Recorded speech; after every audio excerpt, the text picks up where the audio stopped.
Hello friends, Krishna academy के YouTube channel पर मैं आपका फिर से स्वागत करता हूं। आज हम जो लास्ट सेशन में हमने सेल की बात करी थी, कोशिका की बात करी थी, उसी का ही आगे का पार्ट पढ़ेंगे। और उस पार्ट में हम देखेंगे कि सेल की स्ट्रक्चर कैसा होता है, सेल का डिज़ाइन कैसा होता है और उनके पार्ट्स के बारे में जानेंगे। उस पर कौन कौन से क्वेश्चंस पूछे जाते हैं, क्या क्या क्वेरीज होती हैं, उन सभी के बारे में जानते हैं।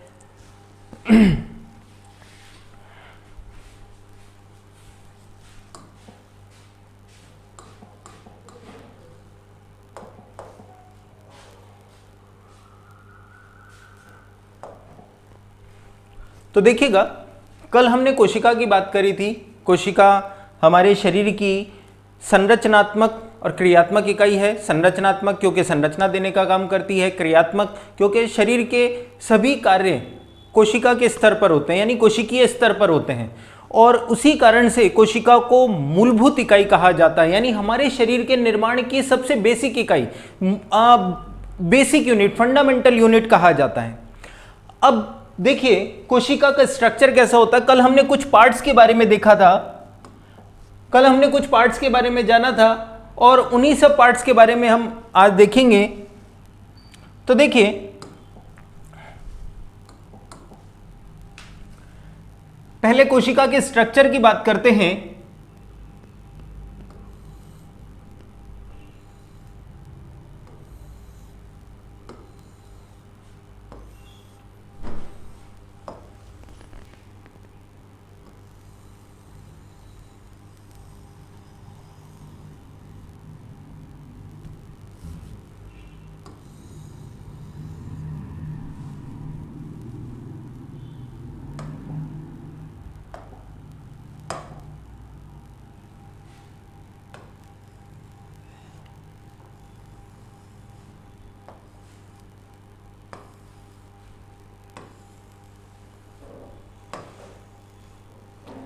ये प्लांट सेल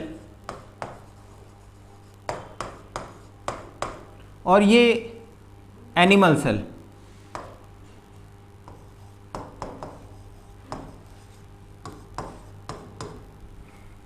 तो देखिए, हमने कल आपको बताया था प्लांट सेल के अंदर वैक्यूल्स या रिक्तिका का आकार बहुत बड़ा होता है, जबकि एनिमल सेल में वैक्यूल्स छोटे होते हैं। और क्योंकि ये छोटे होते हैं इसीलिए संख्या में अधिक होते हैं, जबकि इनकी संख्या बहुत मिनिमम होती है, कम होती है।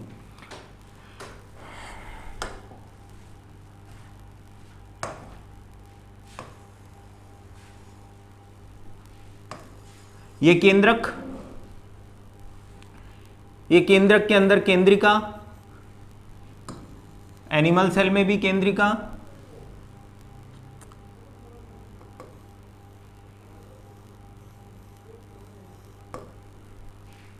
गुणसूत्र,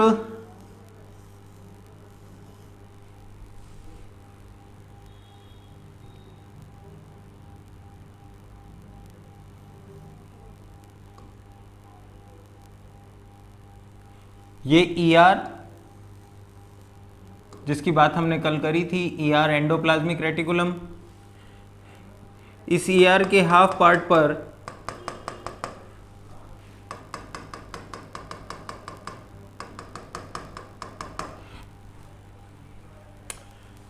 ये माइटोकॉन्ड्रिया,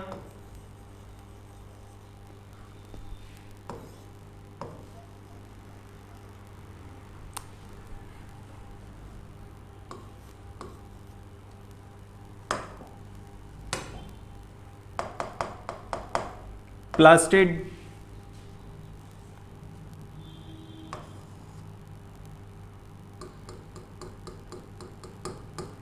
ये लाइसोसोम। तो देखिए, इसे कहा जाता है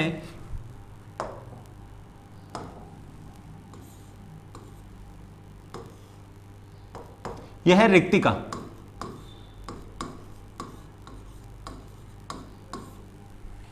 इसे कहा जाता है रिक्तिका।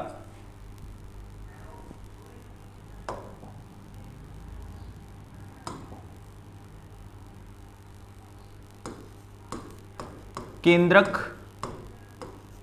केंद्रिका, यह है केंद्रक, ये केंद्रिका,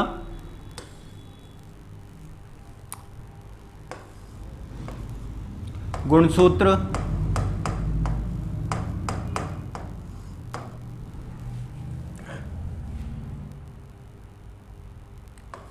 इसे कहा जाता है लवक,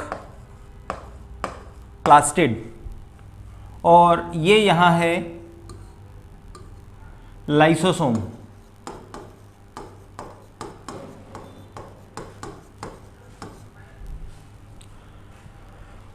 और यहां देखते हैं, इसे कहा जाता है माइटोकॉन्ड्रिया।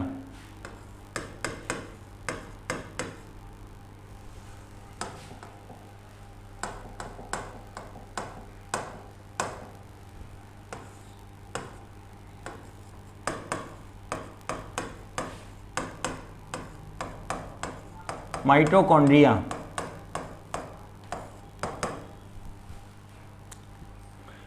इसे कहा जाता है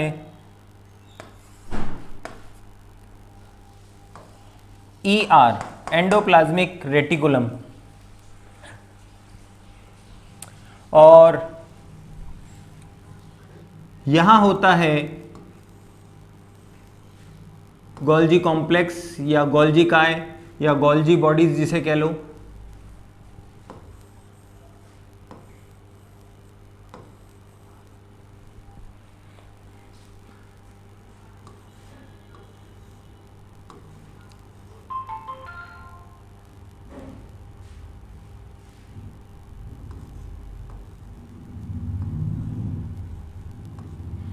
इसे कहा जाता है तारक काय या तारक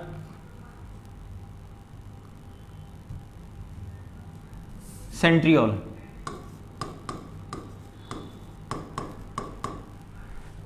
एक होता है सेंट्रियोल, एक होता है सेंट्रोसोम। सेंट्रियोल तारक काय को कहा जाता है और सेंट्रोसोम जिस स्थान पर सेंट्रियोल उपस्थित होता है उस स्थान को कहा जाता है सेंट्रोसोम। तो ये कुछ स्ट्रक्चर है कोशिका का, और इसी में ये जो सब पार्ट्स हैं इनके बारे में काफी डिटेल में क्वेश्चंस पूछे जाते हैं। तो आइए उन्हीं क्वेश्चंस के बारे में जानते हैं। देखिएगा, सबसे ऊपरी पार्ट, सबसे पहले प्लांट सेल की बात करते हैं। कल हमने आपको बताया था प्लांट सेल में सबसे ऊपर जो होता है वो होती है कोशिका भित्ति। कोशिका भित्ति, सेल वॉल जिसे कहा जाता है। ये कोशिका भित्ति सेलुलोज या हेमी सेलुलोज की बनी होती है, और ये कोशिका भित्ति जो पादप को बाहरी वातावरण से सुरक्षा प्रदान करने का काम करती है, यानी पादपों को गर्मी, सर्दी, बरसात इन सब से सुरक्षा प्रदान करने का काम करती है। इसीलिए ये बहुत हार्ड रजिड सरफेस वाली होती है, यानी बहुत हार्ड होती है, और इसी कारण से ये वातावरण से पादप को प्रोटेक्ट करने का या सुरक्षित रखने का कार्य करती है।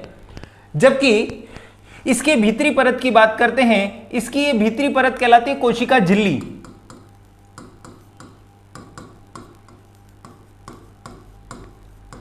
ये कोशिका झिल्ली प्लांट सेल और एनिमल सेल दोनों में पाई जाती है, यानी ये दोनों में मौजूद है, और ये दोनों कोशिकाओं में, यानी प्लांट सेल और एनिमल सेल में, दोनों कोशिकाओं में इन्हें मूवमेंट प्रदान करने का काम करती है, यानी ये आसानी से फ्लेक्सिबिलिटी प्रोवाइड कराती है। तो ये अगर हम कहें कि कोशिका झिल्ली पादप और जंतु कोशिका को फ्लेक्सिबिलिटी या मूवमेंट प्रोवाइड कराने का काम करती है, जबकि बात करें कोशिका भित्ति केवल प्लांट कोशिका में या प्लांट सेल में पाई जाती है, और ये इसे रिजिड सरफेस प्रदान करती है, यानी अटूट सरफेस प्रदान करती है, ताकि इसकी बाहरी वातावरण से रक्षा की जा सके। और याद रखिएगा, कोशिका झिल्ली जो है वो प्रोटीन की बनी होती है, लिपिड और प्रोटीन की बनी होती है, इसके कारण ही ये नर्म होती है। तो आइए देखते हैं इन सभी पार्ट्स के बारे में। तो देखिएगा सबसे पहला पार्ट है सेल मेम्ब्रेन।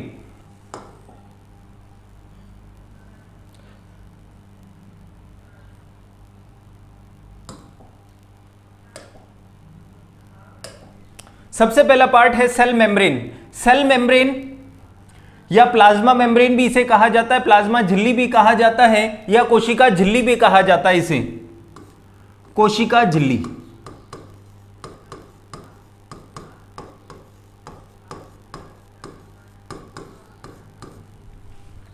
तो देखिएगा इसकी खोज करता है क्रैमर और नागेली। क्रैमर और नागेली ने इसकी खोज की थी। अब देखिए यह कोशिका की सबसे बाहरी परत होती है। कोशिका, कौन सी कोशिका? जंतु कोशिका और पादप कोशिका दोनों की।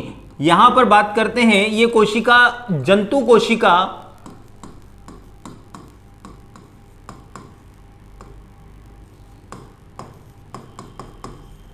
दोनों में पाई जाती है। जंतु कोशिका और पादप कोशिका दोनों में पाई जाती है, और दोनों की ये बाहरी परत होती है जो कोशिका तथा उनके अन्य घटकों यानी उनके पार्ट्स की बाहरी पर्यावरण, बाहरी वातावरण से रक्षा प्रदान करने का काम करती है। भाई किसी भी बात करें, कोशिका के अंदर बहुत सारे अंगक मौजूद हैं, उन्हीं अंगकों को ये अपने अंदर सुरक्षित रखने का काम करती है और उनको बाहरी वातावरण से अलग रखने का काम करती है ताकि उन्हें किसी भी प्रकार से हानि ना हो, क्षतिग्रस्त ना हो।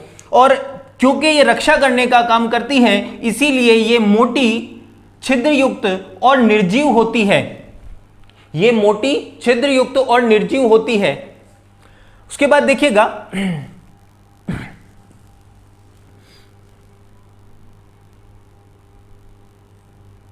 ये सजीव होती है, माफ कीजिएगा, सजीव होती है, ये निर्जीव नहीं होती है। निर्जीव कोशिका भित्ति होती है। देखिएगा अब मोटी, छिद्रयुक्त और सजीव होती है और बाहरी वातावरण से सुरक्षा प्रदान करने का काम करती है। अब देखिएगा इसका निर्माण 3 परतों के द्वारा होता है। हमने कहा था इसका निर्माण 2 पदार्थों से होता है, लिपिड और प्रोटीन। पदार्थ तो 2 होते हैं,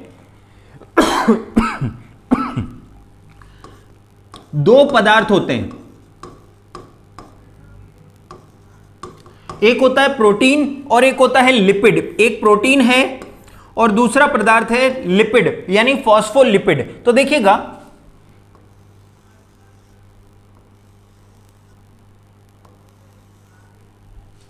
इस पार्ट में ये 3 परतों के द्वारा बनी होती है, जिसमें ऊपर और नीचे प्रोटीन पाया जाता है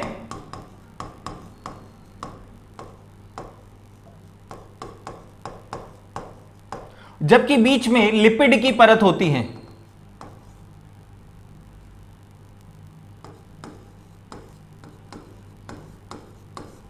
ऊपर नीचे प्रोटीन पाया जाता है जबकि बीच में लिपिड की परत होती है, और इस प्रकार ये 3 परतों का निर्माण करती है। इसीलिए यहां पर एक क्वेश्चन बनता है कि कोशिका झिल्ली कितनी परतों से मिलकर बनी होती है? तो कोशिका झिल्ली 3 परतों के द्वारा मिलकर बनी होती है, और उन परतों का नाम है प्रोटीन, लिपिड और प्रोटीन। तो इन तीनों के द्वारा इसका निर्माण होता है, 3 परतों के द्वारा इसका निर्माण होता है, लेकिन इसका निर्माण करने में पदार्थ केवल 2 ही पदार्थ प्रयुक्त होते हैं।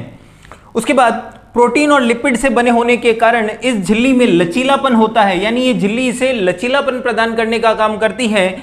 और क्योंकि ये लचीलापन होता है, इसी कारण इसका प्रयोग कुछ जंतु जो एक कोशिकीय जीव जंतु होते हैं वो अपने भोजन के लिए भी इसका प्रयोग करते हैं।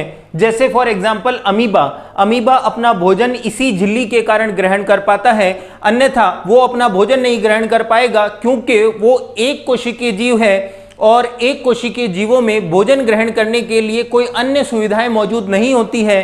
तो वो इसी झिल्ली का प्रयोग करके अपना भोजन ग्रहण करने का काम करता है। और इसी प्रक्रिया को अमीबा की इसीलिए विशेष भोजन ग्रहण करने की प्रक्रिया फैगोसाइटोसिस या एंडोसाइटोसिस भी कहलाती है। तो देखिएगा इसके कारण अमीबा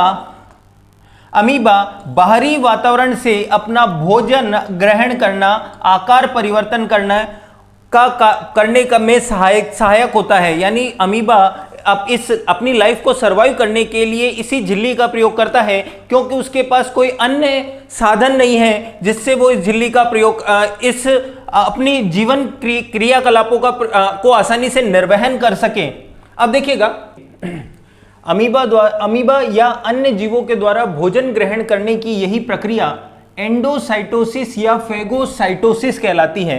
एंडोसाइटोसिस या फेगोसाइटोसिस की बात करें तो हम जानते हैं अमीबा एक कोशिकीय जीव है और अमीबा अपने भोजन के पार्ट को यानी भोजन को ग्रहण करने के लिए अपनी कोशिका झिल्ली का ही प्रयोग करता है। तो वो अपना स्ट्रक्चर कुछ ऐसा ग्रहण कर लेता है। देखिएगा, उसने अपनी कोशिका झिल्ली के लचीलेपन के कारण अपना आकार कुछ इस आकार का उंगलीनुमा स्ट्रक्चर ग्रहण कर लिया और इसी उंगलीनुमा संरचना को कहा जाता है सूडोपोडिया।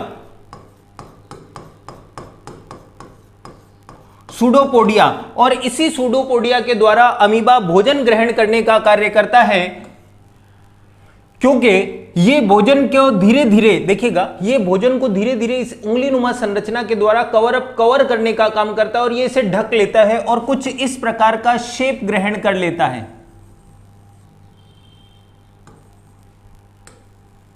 इसने इस भोजन के उत्पाद को कवर कर लिया, ढक लिया, इसे कहा जाता है वैक्यूल। यहां एक रिक्त स्थान बन जाता है, इसे रिक्तिका भी कहा जाता है, क्योंकि इस रिक्तिका में भोजन को पचाने का काम करता है, गलाने का काम करता है। देखिएगा, यहां पर जो एंजाइम मौजूद है वो एंजाइम धीरे धीरे इसके अंदर प्रवेश करने लग जाता है। ये एंजाइम इसमें प्रवेश करेगा और ये प्रवेश करके इस भोजन के उत्पाद को गलाने का काम करेगा और अंतिम समय में ये भोजन इस रिक्तिका से बाहर निकलकर इस पूरे अमीबा के अंदर फैल जाता है और भोजन अमीबा के अंगों यानी कोशिकांगों तक पहुंच जाता है। इसी प्रक्रिया को कहा जाता है फेगोसाइटोसिस।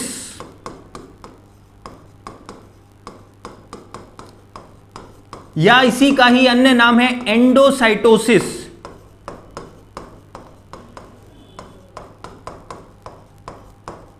तो फेगोसाइटोसिस या एंडोसाइटोसिस प्रक्रिया के द्वारा अमीबा भोजन ग्रहण करने का कार्य करता है। और यह सब किसके कारण संभव हुआ है? तो यह है संभव कोशिका झिल्ली के कारण, क्योंकि कोशिका झिल्ली प्रोटीन और लिपिड से बनी है और इसी के कारण ये इसे लचीलापन प्रदान करती है, जिसके कारण अमीबा भोजन ग्रहण आसानी से कर पाता है। अब देखिएगा, यहां पर दो टर्म इंपॉर्टेंट हैं, विसरण और परासरण। तो याद रखिएगा, विसरण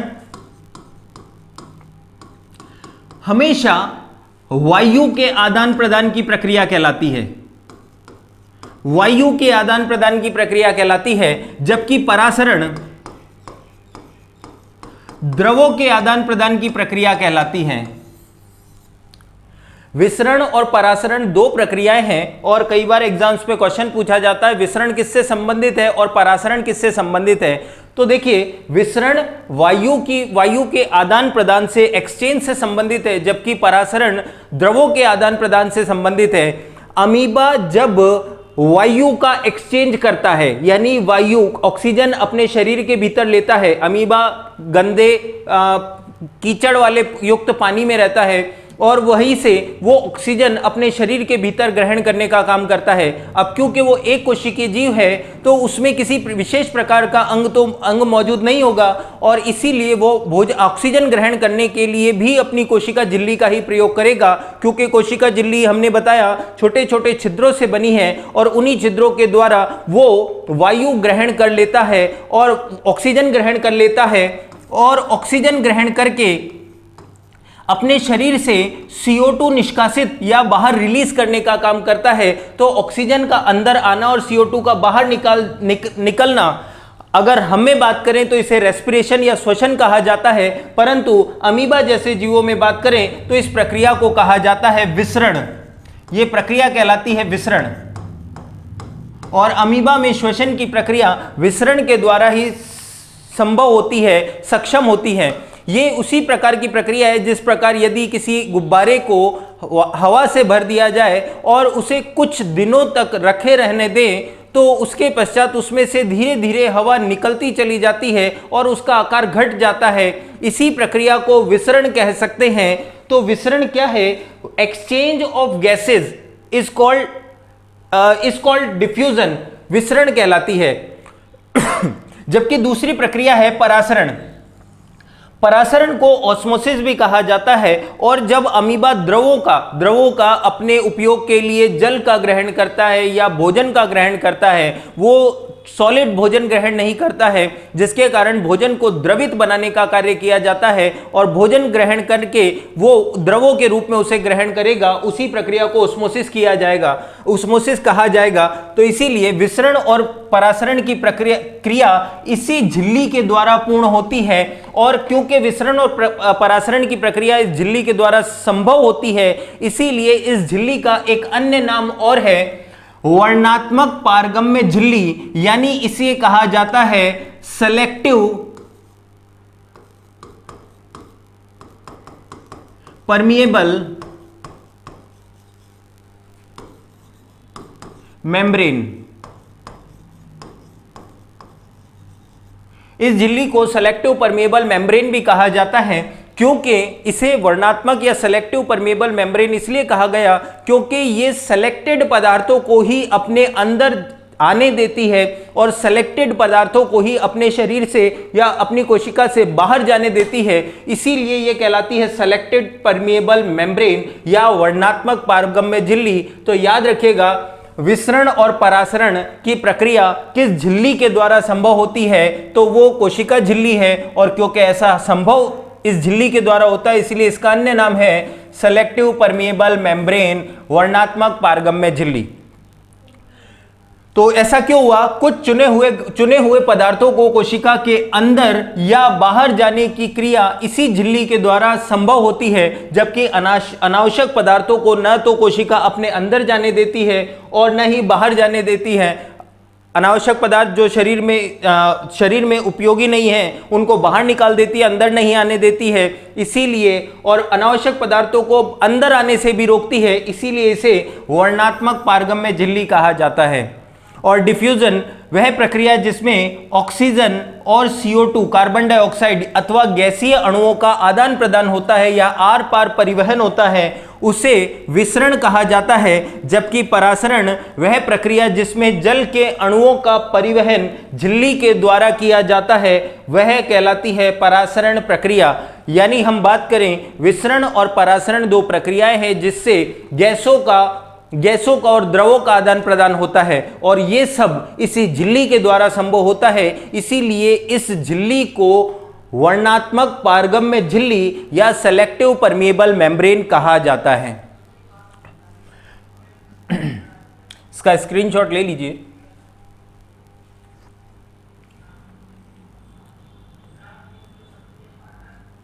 इसके बाद नेक्स्ट देखिएगा,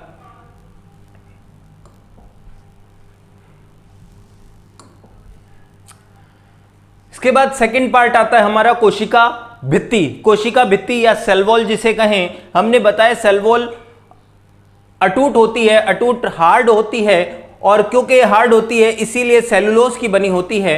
और सेल वॉल या कोशिका भित्ति की खोज करता है रॉबर्ट हुक। रॉबर्ट हुक ने सबसे पहले इसकी खोज करी थी। रॉबर्ट हुक ने ही डेड सेल्स का अध्ययन किया था, यानी मृत कोशिकाओं का अध्ययन किया था। लकड़ी से बने कॉर्क के अध्ययन करके उन्होंने कोशिका की खोज करी थी, और उन्होंने ही उसमें पाया कि सबसे ऊपर जो परत पाई जाती है वो सेल वॉल या कोशिका भित्ति कहलाती है। ये केवल प्लांट्स, जंतु और प्रोटोजोआज में उपस्थित होती है।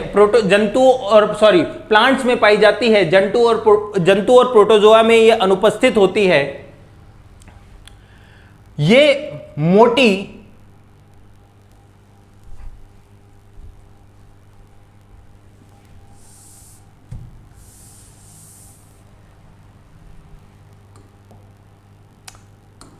इसके बाद नेक्स्ट देखिएगा, कोशिका भित्ति, सेल वॉल। सेल वॉल की हमने बात करी थी। सेल वॉल कोशिका की सबसे ऊपरी परत है, केवल पादप कोशिकाओं में पाई जाती है, जंतु कोशिका में या प्रोटोजोआज में ये उपस्थित नहीं होती है।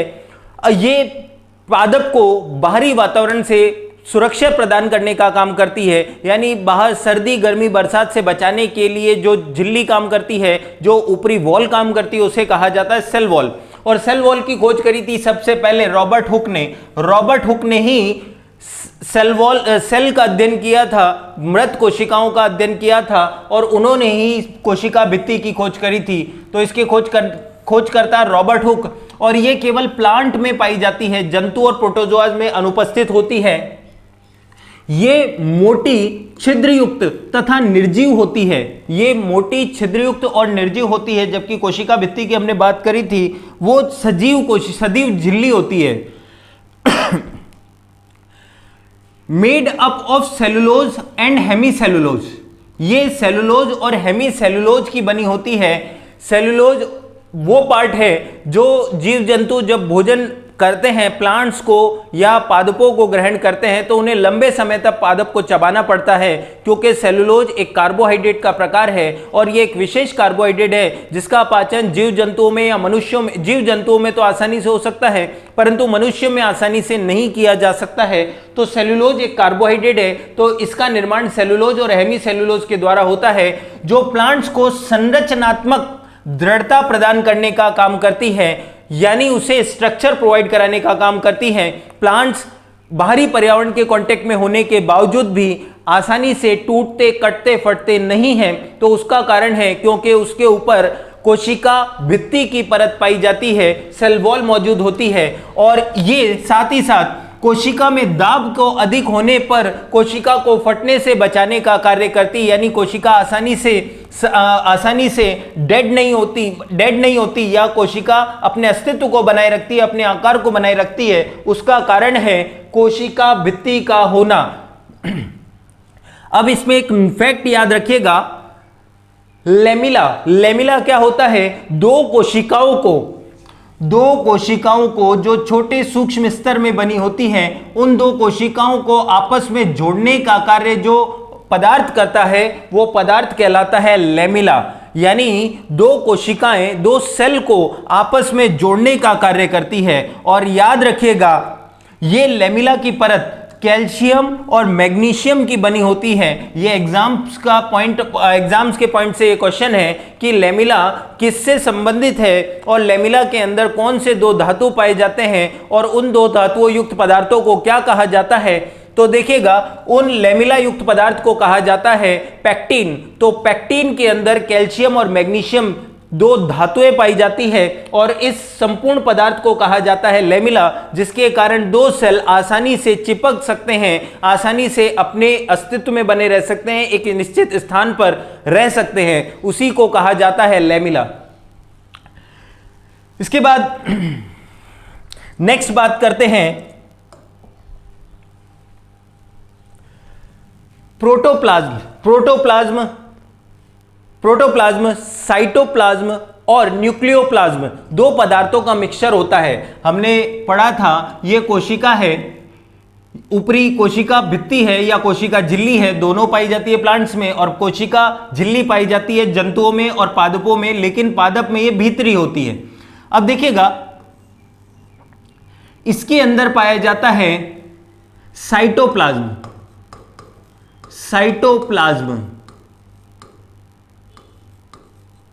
और इसमें पाया जाता है न्यूक्लियोप्लाज्म।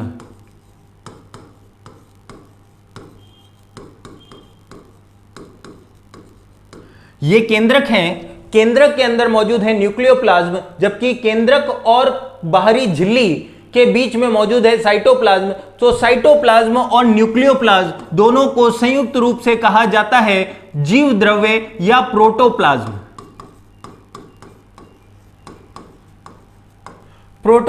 कहा जाता है। तो प्रोटोप्लाज्म साइटोप्लाज्म और न्यूक्लियोप्लाज्म का संयुक्त रूप है जिसे जीव द्रव्य या प्रोटोप्लाज्म कहा जाता है। इसके सबसे पहले खोज करता है डुजार्डिन ने इसकी खोज करी थी, जबकि ये टर्म प्रोटोप्लाज्म पुरकिंजे द्वारा दी गई है, यानी the term protoplasm was given by Purkinje but discovered by Dujardin. और याद रखिएगा हेक्सले एक वैज्ञानिक हुए हैं, उन हेक्सले के अनुसार प्रोटोप्लाज्म को जीवन की भौतिक आधारशिला भी कहा जाता है,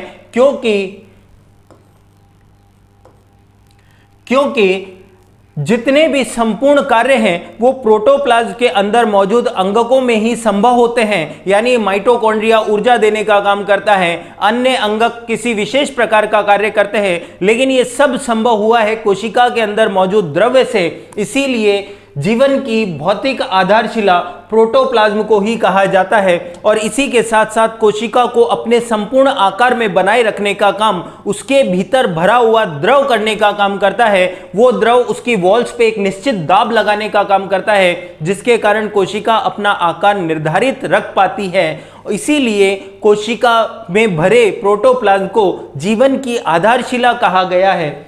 तो देखिएगा, प्रोटोप्लाज्म, हेक्सले के अनुसार प्रोटोप्लाज्म को जीवन की भौतिक आधारशिला कहा जाता है, क्योंकि जीवन में समस्त जैविक क्रियाएं जीव द्रव्य में ही संपन्न होती है। जितने भी कोशिका के अंदर अंग मौजूद हैं, वो अंगक इस कोशिका के संपूर्ण कार्य को कर पाने में सक्षम बनाते हैं। इसीलिए जीव द्रव्य अगर ना होता तो शायद कोशिका के अंदर भोजन भी नहीं पहुंच पाता। इसीलिए इसे जीवन की भौतिक आधारशिला कहा जाता है। और याद रखिएगा, प्रोटोप्लाज्म के अंदर 99% प्रोटोप्लाज्म हाइड्रोजन, कार्बन और नाइट्रोजन का बना होता है। 99% प्रोटोप्लाज्म हाइड्रोजन, कार्बन और नाइट्रोजन का बना होता है, जबकि 1% इसमें जल मौजूद होता है, अन्य लवण मौजूद होते हैं।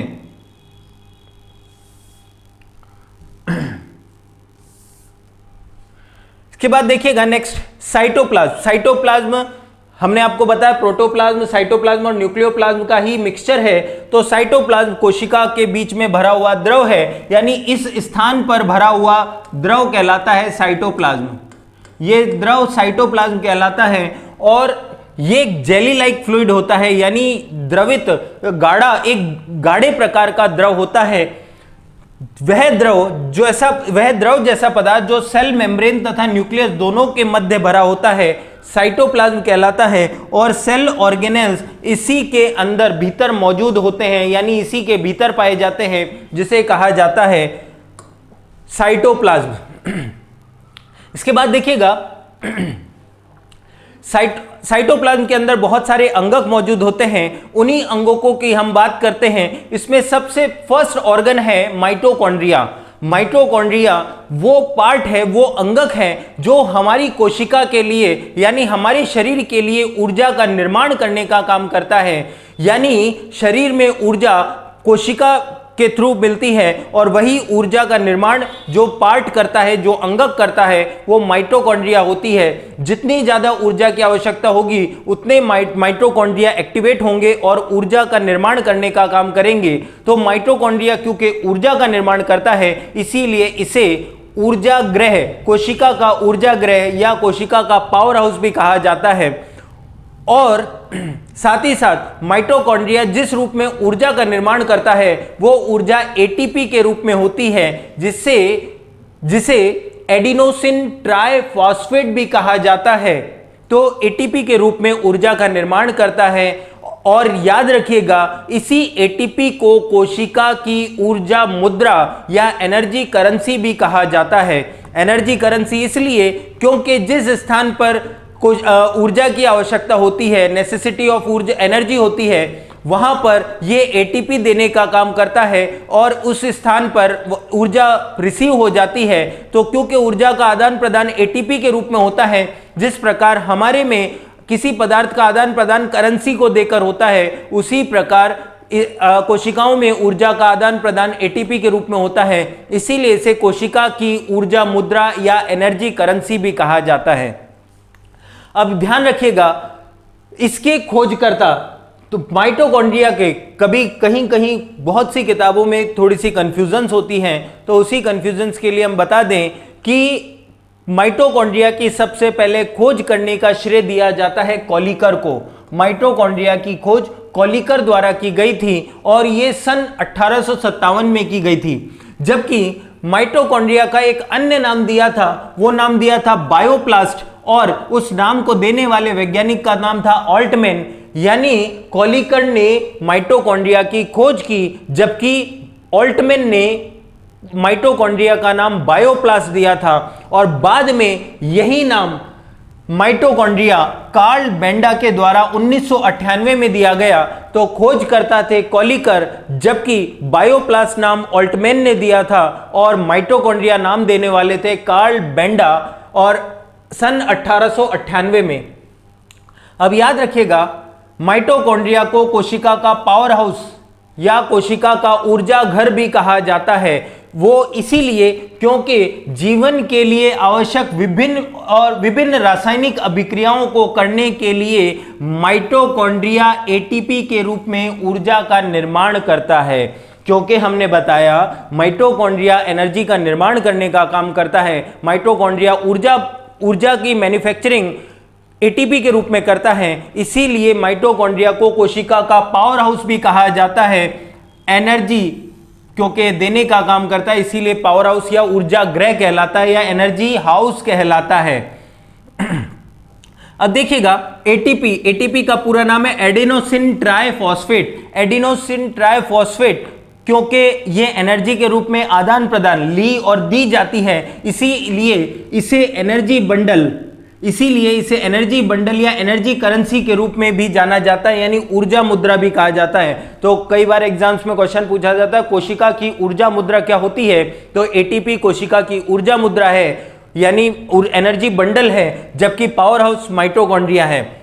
और ऊर्जा मुद्रा इसे क्यों कहा जाता है, क्योंकि भोजन के अणु में उपस्थित ऊर्जा को आवश्यक ऊर्जा में परिवर्तित करके एटीपी के रूप में ही स्टोर करने का काम किया जाता है। यानी जब तक एनर्जी की आवश्यकता नहीं है तब तक एनर्जी एटीपी के रूप में स्टोर होगी और जिस स्थान पर एटीपी की आवश्यकता है उस स्थान पर ट्रांसफर करने का काम एटीपी के रूप में किया जाता है, इसीलिए एटीपी को ऊर्जा मुद्रा भी कहा जाता है।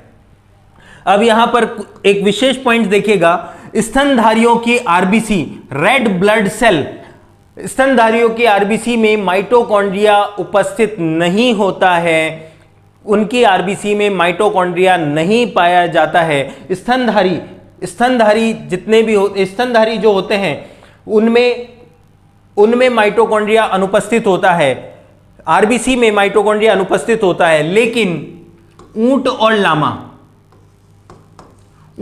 लामा ये दो जीव ऐसे हैं जिनकी आरबीसी में माइटोकॉन्ड्रिया उपस्थित होता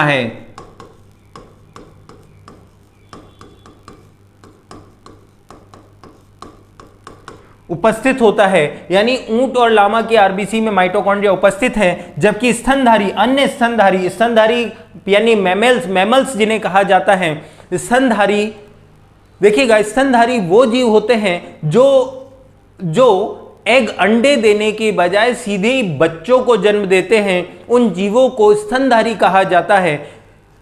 तो ऐसे जीव में ऊंट और लामा भी आते हैं क्योंकि ये भी स्तनधारी हैं, परंतु इनकी आरबीसी में माइटोकॉन्ड्रिया उपस्थित होता है, इसीलिए याद रखिएगा स्तनधारी में माइटोकॉन्ड्रिया आरबीसी में माइटोकॉन्ड्रिया अनुपस्थित है और ऊंट और लामा में माइटोकॉन्ड्रिया उपस्थित होता है।